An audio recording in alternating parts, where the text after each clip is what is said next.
Guys welcome back my self S के अग्रवाल। और आज अपन बात करेंगे खास तौर से देखो ASRB नेट के एग्जाम जो अभी हाल ही के अंदर होने वाली है।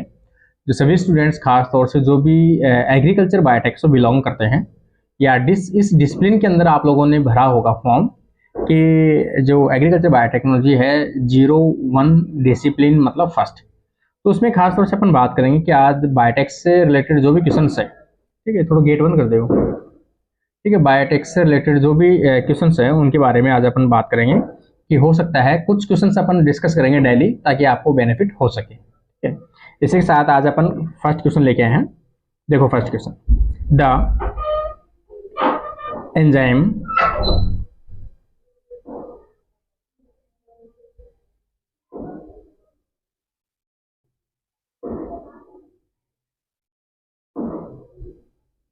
यहां पर देखो,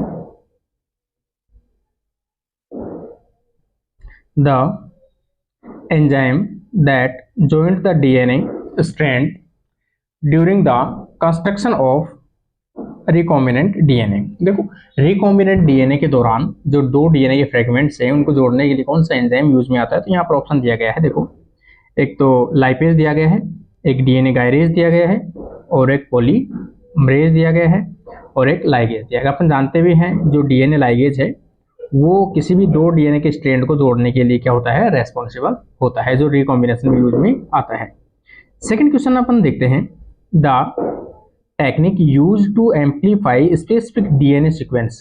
किसी भी डीएनए के एक छोटा सीक्वेंस या एक छोटा सा फ्रेगमेंट्स है, उसके मल्टीपल आप कॉपीज बनाना चाहते हो, उसको एम्पलीफाई करना चाहते हो स्पेसिफिक डीएनए सीक्वेंस को, तो आप किससे कर सकते हो, तो इसमें जनरल से आपके पास आ जाएगा आपका पीसीआर। पीसीआर के थ्रू आप जीन एम्पलीफिकेशन कर सकते हो, जीन की फ्रेगमेंट्स आप मल्टीप्लाई कर सकते हो। तो यहाँ पर इसका सीधा सा आंसर अपना आ जाएगा डी ऑप्शन। नेक्स्ट क्वेश्चन पे चलते हैं अपन, क्वेश्चन नंबर थर्ड पर। यहाँ पर देखो, PDNA is used in biotechnology. ठीक है, जो आपका पीडीएनए है वो खासतौर से अपन कहें प्लास्टिक डीएनए है। प्लास्टिक मतलब क्लोरोप्लास्ट का जो डीएनए है उसके बारे में। Plastic DNA used in biotechnology कहाँ पे यूज में आता है, तो उससे रिलेटेड प्रोटीन सिंथेसिस में, जीन साइलेंसिंग में, और रेजिडुअल डीएनए में, और रिकॉम्बिनेंट डीएनए में। तो रिकॉम्बिनेंट डीएनए में कोई भी प्लांट सेल को आप मॉडिफाई करना चाहते हो तो वहां पर उसका जो प्लाज्मिड का डीएनए है उसको आप मॉडिफाई कर सकते हो, उसमें जीन इंसर्ट कर सकते हो, इंट्रोड्यूस कर सकते हो। इसलिए यहाँ पर इसका राइट आंसर हो जाएगा अपना रिकॉम्बिनेशन डीएनए के अंदर, या फिर रिकॉम्बिनेंट डीएनए के अंदर इसको यूज में लिया जा सकता है। नेक्स्ट क्वेश्चन अपन देखें, 4 नंबर देखो। तो 4 नंबर में अपन देखें, which one of the following scientist produce golden rice. Golden rice को प्रोड्यूस करने वाला या डेवलप करने वाला साइंटिस्ट कौन सा था, तो यहाँ पर देखो नाम दिया गया है MS स्वामीनाथन। जो ग्रीन रिवोल्यूशन जो भी हरित क्रांति है उनके फादर के नाम से भी अपन जानते हैं, इंडियन फादर। ठीक है ना, ग्रीन रिवोल्यूशन जो है या हरित क्रांति है उनके इंडियन फादर कौन है, तो MS स्वामीनाथन है। ये नॉर्मन बोरलॉग जो है वो वर्ल्ड के जो फादर है, मतलब अपन कहें फादर ऑफ ग्रीन रिवोल्यूशन, उनके लिए है हरित क्रांति के फादर। और यहाँ पे जो इंगो पोट्रिकस यहाँ पे दिया गया है, इंगो पोट्रिकस, इन्होंने क्या डेवलप किया था, जो गोल्डन राइस है ये इन्होंने डेवलप किया था।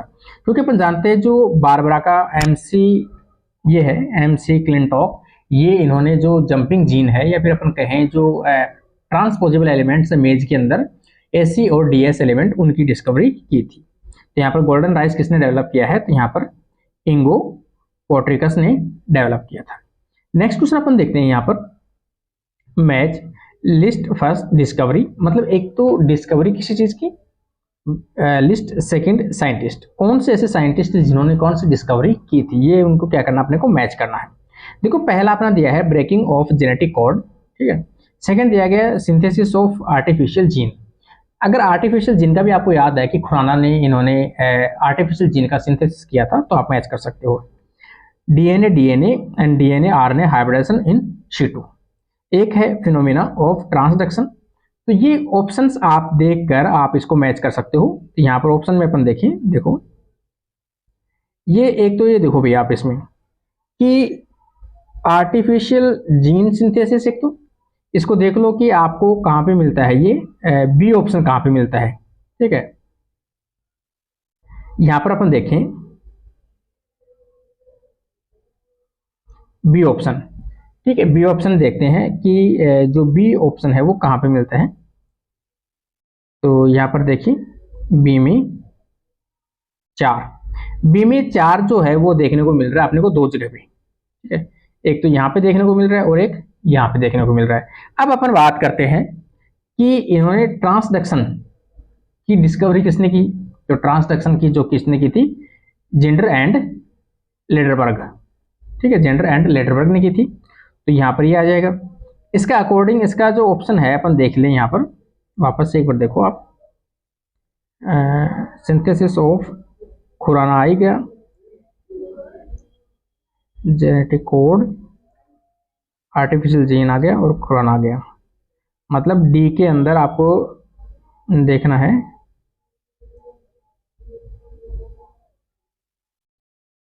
डी में 2 होना चाहिए। ठीक है, तो डी में 2, इसका मतलब डी में 2 कौन सा है, ये वाला है।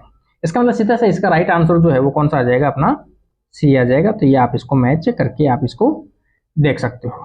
ठीक है, नेक्स्ट क्वेश्चन अपन देखें, क्वेश्चन नंबर 6 पूछा गया है। क्वेश्चन नंबर 6 में देखो आप, क्राइजीन आर प्रेजेंट इन। ठीक है, ये क्वेश्चंस भाई ऐसे क्वेश्चंस है, चाहे आप किसी भी एग्जाम बैठो कहीं ना कहीं आपको मिलते ही हैं। और खास तौर से जिस ब्रांच की अपन बात करें, एग्रीकल्चर बायोटेक को और आईसीआर की बात करें, उनमें हमेशा इसी टाइप के क्वेश्चंस पूछे जाते हैं। तो यहाँ पर देखो क्राइजीन आर प्रेजेंट इन, तो क्राइजीन कहाँ से लिया गया था, बीटी कॉटन के अंदर डाला गया था। तो कहाँ से लिया गया था, बेसिलस थ्रोजेनेसिस के अंदर लिया गया था। तो यहाँ पर इसका राइट आंसर आ जाएगा सी ऑप्शन, बेसिलस थ्रोजेनेसिस से लिया गया था क्राइजीन। नेक्स्ट क्वेश्चन अपन देखें 7 number, which one of the following is the first genetically modified crop. First genetically modified crop इनमें से कौन सी है। तो बीटी कॉटन दिया गया है, गोल्डन राइस दिया गया है, मेज दिया गया है और इसके अलावा फ्लेवर सावर टोमेटो दिया गया है। तो यहाँ पर इसका राइट आंसर आ जाएगा फ्लेवर सावर टोमेटो, जो एंटी सेंस टेक्नोलॉजी के द्वारा बनाया गया था। और देखो फ्लेवर सावर का आज तक मैंने जितनी बार एग्जाम दी है एग्रीकल्चर बायोटेक से, हमेशा फ्लेवर सावर जो टोमेटो है उसके ऊपर क्वेश्चन पूछा ही जाता है। ठीक है, पहली चीज इसका देख लेना भाई, कौन सा साइंटिस्ट डिस्कवर किया था इसको, मतलब इसको मेथड को यूज में लिया है, कौन सा टेक्निक यूज में आई है, तो एंटीसेंस टेक्नोलॉजी। कौन सा मेथड है, आरएनए साइलेंसिंग मेथड है। इसमें क्या है, सेल्फ ड्यूरेशन बढ़ाने के लिए यूज में लिया गया था। कौन से एंजाइम के जीन को साइलेंट किया गया है, तो बीटा पॉलीग्लाइकोयूरोनिक या पॉलीग्लाइकोयूरोनिक एसिड। ठीक है, उसको साइलेंट करने के लिए इस मेथड में यूज में लिया गया था। जीन साइलिंग, उस जीन को क्या किया है, साइलेंट किया गया है। ये से रिलेटेड कुछ चीजें हैं। आगे अपन देखते हैं यहाँ पर क्वेश्चन नंबर 8 में देखो, Bollgard cotton contain endotoxic gene from. इसमें एंडोटॉक्सिन जो जीन है वो पाया जाता है, वो कहाँ से लिया गया है, फ्रॉम। तो यहाँ पर देखो बेसिलस सब्टिलस और बेसिलस सीरियस और बेसिलस थ्रोजेनेसिस। तो ये जीन किससे लिया गया है, बेसिलस थ्रोजेनेसिस से जीन लिया गया है। तो इसका राइट आंसर जो है वो कौन सा आ जाएगा, सी ऑप्शन इसका राइट आंसर होगा। नेक्स्ट क्वेश्चन अपन देखें, golden rice developed by in presence of. Golden rice जो बनाया गया था उसमें किस चीज की कंटेंट बढ़ाई गई थी। ठीक है, तो विटामिन ए की पूर्ति करने के लिए गोल्डन राइस का डेवलप किया गया था। तो विटामिन ए का जो प्रिकर्सर्स है वो क्या होता है, बीटा कैरोटीन होता है। तो बीटा कैरोटीन का इसमें जीन डाले गए थे, बीटा कैरोटीन की क्वांटिटी को बढ़ाया गया था। तो इसका राइट आंसर जो है वो कौन सा आ जाएगा, बीटा कैरोटीन। बीटा कैरोटीन जो है वो एक अपन कहें जेंथिन का ही मेंबर है और इसमें खासतौर से येलो या गोल्डन कलर का होता है। इनकी क्वांटिटी या कंसंट्रेशन बढ़ने के कारण से येलो जो वो धीरे धीरे किस में कन्वर्ट होता है, गोल्डन में कन्वर्ट होने लगता है, जिसके कारण से जिस राइस के अंदर ये प्रेजेंट होगा वो हल्के से येलो और सुनहरे कलर के दिखाई देते हैं, इसलिए गोल्डन राइस इसका नाम रखा गया विटामिन ए की पूर्ति करने के लिए। यहां पर आगे अपन देखें क्वेश्चन नंबर 10 में देखते हैं। ठीक है, यहां पर क्वेश्चन नंबर 10, यहां पे देखो, hybridoma technology is useful in the production of. देखो ये क्वेश्चन लगभग हर में कहीं ना कहीं पूछा जाता है, हाइब्रिडोमा टेक्नोलॉजी का साइंटिस्ट पूछा जाए चाहे इसमें ये पूछा जाए किस चीज का प्रोडक्शन किया जाता है, मोनोक्लोनल एंटीबॉडी का प्रोडक्शन किया जाता है। किसी भी पर्टिकुलर एंटीजन के किसी स्पेसिफिक एपिटोप के अगेंस्ट एक ही प्रकार की अगर आप एंटीबॉडी प्रोड्यूस करते हो तो उसे क्या बोलते हैं, मोनोक्लोनल एंटीबॉडी कहते हैं। तो यहाँ पर hybridoma technology is used to production of, किसका प्रोडक्शन करते हो आप, मोनोक्लोनल एंटीबॉडी का प्रोडक्शन करते हो। नेक्स्ट क्वेश्चन अपन देखें 11 number, which bacterium is called the guinea pig for all recombinant manipulation, कि जैसे बैक्टीरिया के अंदर कोई भी आप जेनेटिकली एक्सपेरिमेंट परफॉर्म करते हो तो कौन सा बैक्टीरिया यूज में लेते हो, खासतौर से इकोलाई। सेम इसी तरह से ऐसा कौन सा बैक्टीरिया है जो गोनिया पिग की तरह काम आता है एक्सपेरिमेंट के लिए, तो अपने कौन सा आता है, इकोलाई आता है। गोनिया पिग क्या होता है, एक खरगोश जैसा अपन कहे एक एनिमल होता है जिसमें ह्यूमन से रिलेटेड काफी सिमिलरिटीज है। तो जितने भी कोई भी एक्सपेरिमेंट परफॉर्म करते हैं पहले टेस्टिंग की जाती है उसकी, तो वो खासतौर से किस पे की जाती है, गोनिया पिग के ऊपर की जाती है। तो गोनिया पिग अपने एक्सपेरिमेंट के लिए सेम यूज में आता है, सेम उसी प्रकार से बैक्टीरिया के अंदर कौन यूज में आता है, इकोलाई आता है। तो इसका राइट आंसर कौन सा आ जाएगा, ये इसका राइट आंसर होगा, या फिर अपन कह सकते हैं इसका राइट आंसर जो होगा वो कौन सा होगा, ई ऑप्शन, मतलब सी ऑप्शन, ई कोलाई। ठीक है, नेक्स्ट क्वेश्चन अपन देखें 12 number, cryo preservation is useful for, cryo preservation का मतलब है किसी भी टिश्यूज, किसी भी सेल्स, किसी भी चीज को अगर आपने प्रिजर्व करना चाहते हैं और उनको आफ्टर कुछ टाइम के बाद जब रीयूज आ सके उसे, तो अपन कौन से डिग्री पे करते हैं क्रायो प्रिजर्वेशन। कई बार टेम्परेचर पूछा जाता है, तो किस डिग्री पे आप करते हो, तो -196 डिग्री सेल्सियस पर इसको करते हैं। इसी को अपन क्या कहते हैं, liquid nitrogen, liquid nitrogen. Cryo preservation करने के लिए लिक्विड नाइट्रोजन के ऊपर उसको स्टोर किया जाता है। तो उसमें हो सकता है प्रिजर्वेशन ऑफ सीमन, सीमन का प्रिजर्वेशन किया जाता हो, उसमें लिविंग सेल्स भी हो सकती है, ठीक है, और वेरी यंग फोइटस भी हो सकता है, एम्ब्रियो भी हो सकता है कोई। तो यहाँ पर आ जाएगा अपना राइट आंसर आ जाएगा D option, all of above, सभी को प्रिजर्व या फिर अपन कहें क्रायो प्रिजर्वेशन के मेथड के द्वारा उनको स्टोर किया जा सकता है लंबे टाइम के लिए। यहां पर देखो 13 नंबर देखते हैं, the first resistance gene against Helminthosporium carbonum race 1, इसके अगेंस्ट में first time known as HM1 gene was isolated from, तो इसके अगेंस्ट में जो जीन डाला गया था वो जीन कहां से लिया गया है, ठीक है ना, आइसोलेटेड फ्रॉम, तो कहां से लिया गया था ये, तो यहाँ पर देखो राइस दिया गया है, पोटैटो दिया गया है, व्हीट दिया गया है और मेज दिया गया है। तो ये जीन खास तौर से मेज से लिया गया था, ठीक है ना, तो इसका राइट आंसर आ जाएगा अपना मेज। अगर किसी भी क्वेश्चन में कोई भी करेक्शन होगा तो मैं आपको थोड़ा सा बता दूंगा, कमेंट बॉक्स में आप कमेंट कर देना भाई, कोई भी क्वेश्चन से आपको डाउट लगता है तो आप कमेंट बॉक्स में कमेंट कर देना, मैं आपको उसका राइट आंसर दे दूंगा, ठीक है। 14 नंबर का क्वेश्चन देखें अपन, genetically engineered male sterile crop plant have been produced by the inserting.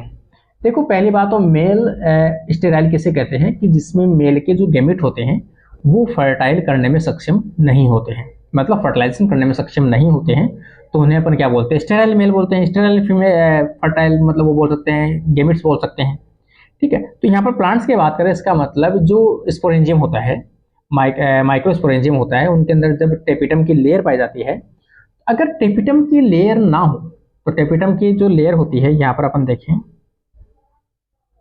कुछ इस प्रकार से माइक्रोस्पोरेंजियम होती है, इनके चारों तरफ क्या लगी रहती है, टेपिटम की लेयर बनी रहती है, और टेपिटम की लेयर इनके अंदर विकसित होने वाले जो माइक्रोस्पोर्स है उनको क्या प्रोवाइड कराते हैं, न्यूट्रिशन प्रोवाइड कराते हैं। अगर मैं कहूँ टेपिटम के अंदर म्यूटेशन करते हैं, टेपिटम लेयर अगर नॉन फंक्शनल हो तो क्या इनको न्यूट्रिशन मिलेगा, इनको न्यूट्रिशन नहीं मिलने के कारण से इनके जो माइक्रोस्पोर है ये प्रॉपर रूप से विकसित नहीं होंगे, जिनके कारण से इनमें वो चीज, वो एनर्जी नहीं आ पाएगी जो किसी भी फीमेल एग को फर्टाइल कर सके। इसलिए ये मेल गैमेट्स जो बनेंगे वो कैसे होते हैं, स्टेराइल होते हैं। तो इनको टेपिटम को तोड़ने के लिए खास तौर से कौन से जीन रेस्पॉन्सिबल होते हैं जो मेल स्टेराइल उत्पन्न करते हैं, तो यहाँ पर अपन बात कर सकते हैं ये बार्नेज जीन जो होते हैं वो खासतौर से टेपिटम के विकास को रोकते हैं। तो इसका राइट आंसर जो है वो कौन सा आ जाएगा, बार्नेज जीन। नेक्स्ट क्वेश्चन अपन देखें 15 number, which of the following trace elements can be incorporated in both DNA and RNA. ऐसा कौन सा एलिमेंट्स है, कौन सा ट्रेस एलिमेंट्स हैं जो डीएनए में भी यूज में आता हो और आरएनए में भी चेक करने के लिए यूज में आता हो। तो हाइड्रोजन एक ऐसा है जो सब में पाया जाता है, तो हाइड्रोजन का आइसोटोप ले लो, तो हाइड्रोजन का 3H साइटोसिन, ये इसका राइट आंसर होगा, सभी के अंदर कहीं ना कहीं पाया जाता है। और थायमिन, खासतौर से साइटोसिन की बात करें अपन, तो साइटोसिन देखो चाहे डीएनए हो चाहे आरएनए हो, सभी के अंदर इक्वल रूप से पाया जाता है। नेक्स्ट क्वेश्चन अपन देखें 16 नंबर का, विच of the following is not the thermostable enzyme. इनमें से थर्मोस्टेबल एंजाइम कौन से नहीं है, ठीक है ना। आपको चाहे एग्जाम में आप बैठोगे तो आपको ये जरूर याद रखना भाई, नोट वाले जो चीजें हैं वो जरूर देख के जाना है आपको, ठीक है। अभी 4-5 दिन एग्जाम के बचे हैं, 2-4 दिन बचे हैं, तो 2-4 दिन डेली मैं आपको ये क्वेश्चंस कराऊंगा, कम से कम 200, 400, 500 जो भी क्वेश्चंस होंगे वो बायोटेक से रिलेटेड मैं आपको करा दूंगा, ठीक है। तो यहाँ पर देखो खासतौर से पीसीआर के अंदर यूज आने वाले सभी एंजाइम्स कैसे होते हैं, थर्मोस्टेबल्स होते हैं, क्योंकि हाई टेम्परेचर पर परफॉर्म होती है पीसीआर। इनमें से देखो टैग डीएनए पॉलीमरेज किसमें काम आती है, पीसीआर में, थर्मोस्टेबल है। पीएफयू डीएनए पॉलीमरेज थर्मोस्टेबल है क्योंकि पीसीआर में यूज में आती है। वेंट पॉलीमरेज पीसीआर में यूज में आता है। तो तीनों ऐसे हैं जो कहीं ना कहीं पीसीआर में यूज में आते हैं। लेकिन अपवाद स्वरूप बात करें, आरएनए पॉलीमरेज जो है वो थर्मो अनस्टेबल होते हैं। तो इसका राइट आंसर कौन सा आ जाएगा, आरएनए पॉलीमरेज जो नहीं है, ठीक है ना। इसका राइट आंसर आ जाएगा ये वाला। नेक्स्ट क्वेश्चन अपन देखें 17 नंबर का, देखो the most common ionising radiation used for the mutation in plant improvement programmes. अगर आप कोई भी प्लांट्स की नई वेराइटी प्रोड्यूस करना चाहते हो, उसमें म्यूटेशन करके आप उसमें कोई नए कैरेक्टर्स विकसित करना चाहते हो, तो कौन से म्यूटेशन से आप उसको प्रीफर करोगे। तो खासतौर से एक्सरेज जो है, एक्सरेज के द्वारा आप उस म्यूटेशन कॉज करके प्लांट की एक वेराइटी जो उसको इंप्रूव कर सकते हो। तो सबसे ज़्यादा जो देखो इसमें पूछा क्या है, आयनाइजिंग। ये क्वेश्चन भाई हर एग्जाम में कहीं ना कहीं पूछा जाता है। 2 प्रकार के म्यूटेशन होते हैं, एक आयनाइजिंग होती है, एक नॉन आयनाइजिंग होती है। कई बार पूछा जाता है आयनाइजिंग रेडिएशन कौन सी है, कई बार पूछा जाता है नॉन आयनाइजिंग रेडिएशन कौन से है। तो आयनाइजिंग रेडिएशन जो भी है अल्फा बीटा गामा, मतलब एक्सरेज जो है अल्फा बीटा गामा, ये सभी कैसे होते हैं, आयनाइजिंग होते हैं। जबकि नॉन आयनाइजिंग पूछा जाए तो आपसे अल्ट्रावायलेट जो म्यूटेशन होता है, अल्ट्रावायलेट से होने वाला म्यूटेशन कैसा होता है, नॉन आयनाइजिंग होता है। ये क्वेश्चन हमेशा याद रख के जाना। तो इसका राइट आंसर आ जाएगा अपना एक्सरेज, यूज में लेते हैं खासतौर से। नेक्स्ट क्वेश्चन अपन देखिए 18 number, restriction enzyme cut DNA at a specific sites known as. कि रेस्ट्रिक्शन एंजाइम जो होते हैं वो किसी भी डीएनए के स्पेसिफिक साइट पे कट करते हैं, उस साइट को क्या बोलते हैं, पैलेंड्रोमिक सीक्वेंस बोलते हैं। पैलेंड्रोमिक सीक्वेंस वह सीक्वेंस जिनको लेफ्ट साइड से पढ़ो चाहे राइट साइड से पढ़ो, दोनों अगर सेम प्रकार के आते हैं तो उसे अपन क्या बोलते हैं, पैलेंड्रोमिक सीक्वेंस के नाम से जानते हैं। जैसे अपन बात करते हैं MAM, मैम, आप इसको इधर से पढ़ लो चाहे आप इसको इधर से पढ़ लो, मैम ही बनेगा। इसलिए ऐसे सीक्वेंस जो लेफ्ट साइड से रीड करने और राइट साइड से रीड करने पर सेम निकलती हो तो उसे अपन क्या बोलते हैं, पैलेंड्रोमिक सीक्वेंस बोलते हैं।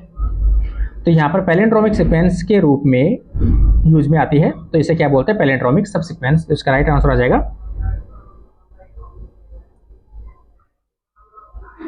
बी ऑप्शन, इसका क्या होगा, राइट आंसर होगा। यहां पर अपन देखें अब 19 नंबर का जो क्वेश्चन है वो देखते हैं अपन। Consider the following statements.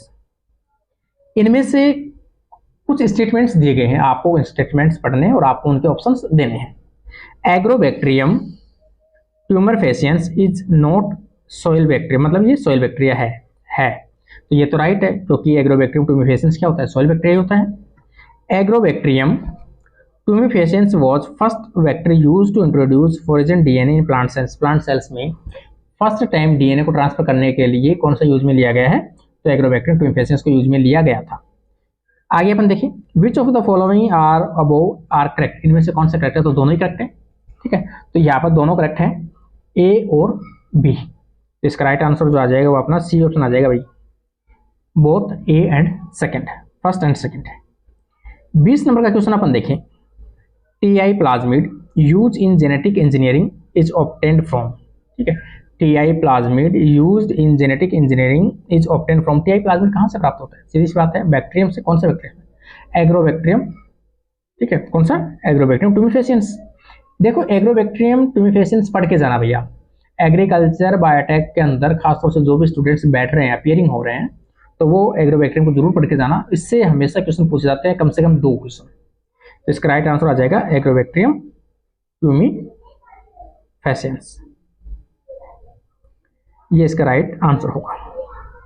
Next question अपन देखिए, 21 नंबर का क्वेश्चन आप देखो। Which one of the following pair is not correctly matched? इनमें से कौन सा पेयर जो है वो मैच नहीं कर रहा है? ठीक है, bio remediation, microbes, mediated cleaning. ये तो ठीक है कि बायो रिमेडिएशन क्या मतलब क्या होता है? माइक्रोब्स को यूज में लेते हुए जो भी पोल्यूटेंट्स हैं उनको रिमूव करना।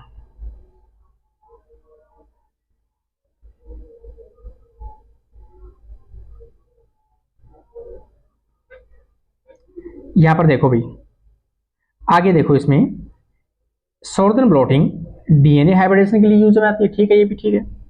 वेस्टर्न ब्लॉटिंग प्रोटीन के एनालिसिस के लिए यूज में आती है, तो यहाँ पर दिया गया है deoxy method of DNA sequencing. ये तो गलत है, क्योंकि वेस्टर्न ब्लॉटिंग जो है वो किसके काम आती है? किसी प्रोटीन के एनालिसिस के लिए काम आती है, ठीक है। तो यहाँ पर northern blotting sequencing of RNA के लिए काम आती है, तो इसका राइट आंसर हो जाएगा सी ऑप्शन, जो गलत मैच है। 22 नंबर क्वेश्चन में अपन देखें, which one of the following enzyme is responsible for the synthesis of DNA from RNA polymerase? ठीक है ना, मतलब किसी भी आरएनए से डीएनए प्रोड्यूस करने वाले एंजाइम को अपन क्या बोलते हैं? रिवर्स ट्रांसक्रिप्टेज के नाम से अपन जानते हैं। तो इसका सिंपल सा आ जाएगा reverse transcriptase is the best answer, C option इसका राइट आंसर होगा। नेक्स्ट क्वेश्चन अपन देखें, 23 नंबर देखो। Vaccine produced by the using plant and expression of system is known as. Plant में प्रोड्यूस की जाने वाली वैक्सीन, तो उनमें प्लांट में क्या बनाते हैं अपन, क्या बनते हैं जो वैक्सीन में भरा जाता है, तो उसे अपन क्या बोलते हैं? प्लांटी बॉडीज के नाम से जानते हैं। ये क्वेश्चन भी काफी बार आया हुआ है, तो इसका राइट आंसर आ जाएगा प्लांटी बॉडीज। 24 नंबर में देखो भैया, blue rose is created through the genetic manipulation. Blue rose, देखो रोज के आज डिफरेंट कलर्स हैं, खूब कलर आ रहे हैं, उनमें छोटे छोटे म्यूटेशन, छोटे छोटे चीजें चेंज करके आप उसके कलर्स को चेंज किया जा रहा था। यहाँ पर देखा है कि blue rose is created through the genetic manipulation. कौन से चेंजेस के कारण से ब्लू रोज प्रोड्यूस किया गया है? तो photosynthesis, amino acid synthesis, flavonoid pathway और प्राइमरी मेटाबॉलिक पाथवे।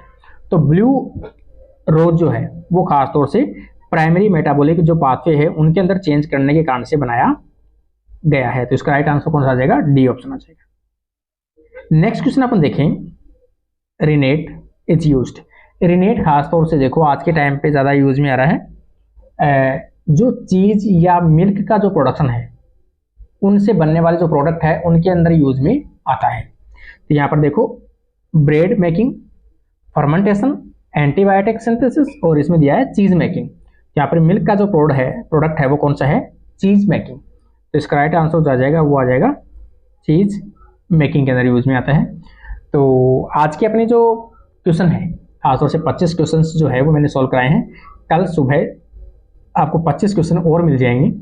तो डेली के अपन 25 क्वेश्चन, कल हो सकता है आपको 50 क्वेश्चन भी मिल जाए, क्योंकि ज़्यादा से ज़्यादा मैं कोशिश करूंगा 2-3 दिन के अंदर आपके 150 क्वेश्चन या 500 क्वेश्चन के आसपास आपको मैं सॉल्व करा दूँ, जो भी इंपॉर्टेंट है एग्रीकल्चर बायोटेक के, ताकि जो भी एग्जाम में बैठे हैं उन सभी स्टूडेंट्स को बेनिफिट हो सके। तो आप लोग अपने जो भी स्टूडेंट्स जो बायोटेक से बिलोंग करते हैं, एग्रीकल्चर बायोटेक से, उन सभी तक ये वीडियो जरूर शेयर कीजिए। आज के लिए अपना वीडियो ही कंप्लीट होता है। Thank you friends.